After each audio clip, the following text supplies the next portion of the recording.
শুরু থেকেই নিয়মনীতি উপেক্ষা করে দোকান বরাদ্দ দেওয়ায় এবং এলজিডি বিভাগের তদারকি না থাকায় মার্কেটের 10টি দোকানের 8টি বেদখল হয়ে গেছে। অভিজ্ঞরা মনে করছেন এ কারণে ভেস্তে গেছে সরকারের মূল উদ্দেশ্য। কুষ্টিয়া প্রতিনিধি শামীম হাসান খানের পাঠানো তথ্যচিত্রে থাকছে বিস্তারিত। নারীদের অর্থনৈতিক কর্মকাণ্ডে সম্পৃক্ত করে আর্থিক উন্নয়নের জন্য কুষ্টিয়ার কুমারখালীর বাদ বাজারে নির্মিত মহিলা মার্কেটগুলো এখন পুরুষদের দখলে। 1998 সাল থেকে 2002 অর্থবছর পর্যন্ত স্থানীয় সরকার প্রকৌশল অধিদপ্তর কুমারখালী চাপড়া ইউনিয়নের বাদ বাজারে 10 কক্ষের মহিলা মার্কেট নির্মাণ করে এবং 2003 সালের মাঝামাঝি সময়ে মার্কেটগুলো চালু করা হয়।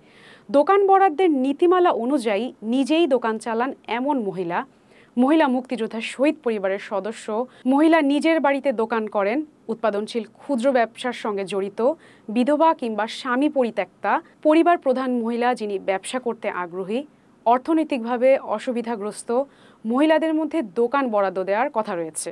নীতিমালায় আরও রয়েছে প্রতিটি দোকানঘর বরাদ্দপ্রাপ্ত মহিলা ছাড়া কোনো পুরুষ পরিচালনা করতে পারবে না। কিন্তু বর্তমান প্রেক্ষাপট ঠিক তার উল্টো।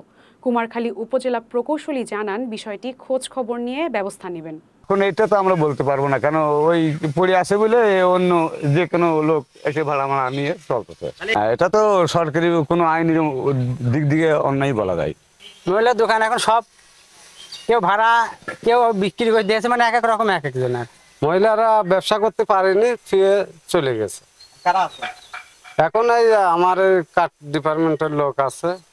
এই দোকানের যে আছে দায়িত্ব আছে, যে আছে মহিলা মার্কেটে যার নাম লেখা আছে, এই যে মনিরা আর কি, এটার নাম।